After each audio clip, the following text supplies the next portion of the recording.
Hi everyone! Thank you for joining the Pioneer Library System today while our buildings are closed. My name is Sarah. I'm with the Southwest Oklahoma City branch, and this video will cover just some basics of smartphone photography, and it is intended for adults and teens. So smartphone photography can be a really great way to capture memories. It's pretty cool that we have cameras often just in our pockets these days.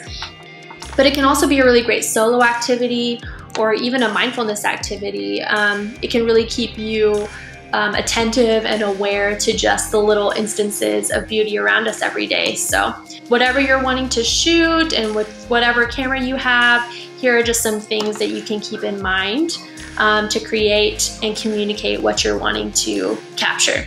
So composition, that will be just how anyone will compose their photo. So it's what objects you have in the frame, how they're arranged, what the camera's focusing on, and also how you arrange the negative space or how the space where there's not any objects of focus.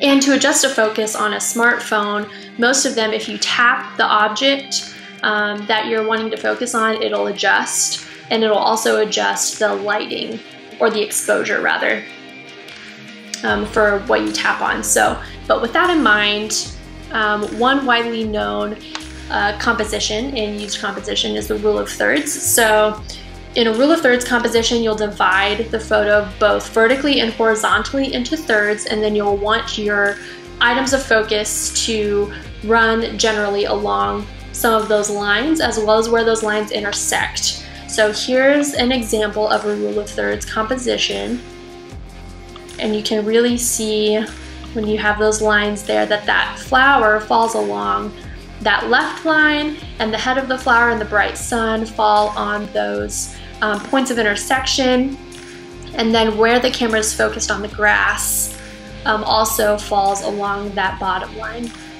You can also subvert this composition to communicate other things. So here is a photo taken at Lake Hefner where you have that little sliver moon that's at that point of intersection, that top left point of intersection, and then also you have this horizon line, but it is well below that bottom third line. So that kind of communicates the bigness of the sky and lends to a feeling of spaciousness. So it just depends on what you're wanting to communicate and how you want to do that. So you can also look for instances of symmetry. Those are fun.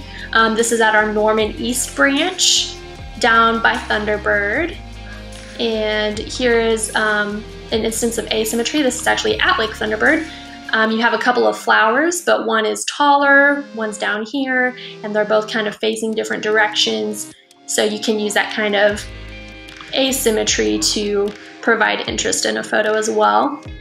You can think of the angle that you're shooting from. So you have a static or dynamic angle. A static angle kind of tricks the eye into only registering a couple dimensions, so maybe like length and width, but not really height or depth. But a dynamic view registers more. So you have length and width, height, depth, maybe even motion.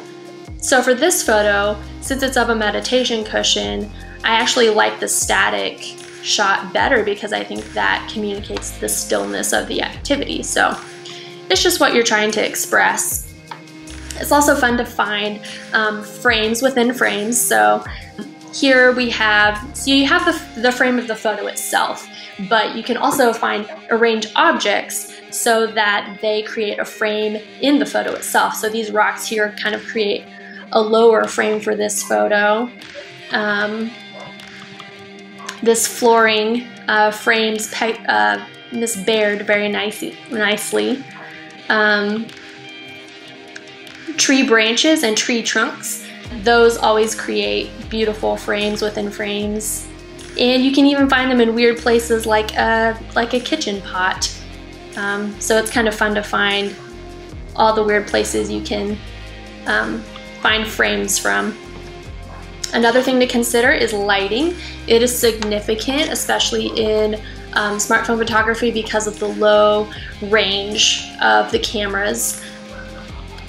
Lighting can really communicate the feel of an environment that you're picturing. So here you can tell from the harsh shadow and also from the redness and orangeness of the hues in the photo, the warmth and the direct sunlight. In contrast, this photo was taken in the middle of a forest. And in a forest, the sunlight is dispersed through the leaves instead of direct onto something, so you have that softer, more diffused light. And you also have cooler tones, so more bluish than reddish. And then here, you have kind of a mix. So this is a partial cloud cover photo. So you have the direct sunlight illuminating some things, but other things are kind of in a softer shadow, and it makes for kind of an interesting feel. You can also use the angle of the lighting to create contrast and shadow. So because of the angle of the side lighting of this photo, you can really tell how it accentuates the folds in the fabric. And this photo here, you can even create such a harsh contrast that you create silhouettes, like in the bottom frame of this photo. And again, you can use the soft contrast of more dispersed light for a softer photo. You also want to think about color, of course. So you can create contrast. You can have your object of focus against a contrasting background, like in this photo. You can also look for just color palettes, like in this photo. And you can kind of use it to create an all-encompassing feel like that. You can also use a sparsely colored photo to draw the eye toward what you want. So in this photo, the green of the trees kind of draws the eye through the doorway, through the house to behind. So those are just some things that you can keep in mind whenever you're shooting with whatever camera, it doesn't matter. And thanks again for joining the Pioneer Library System.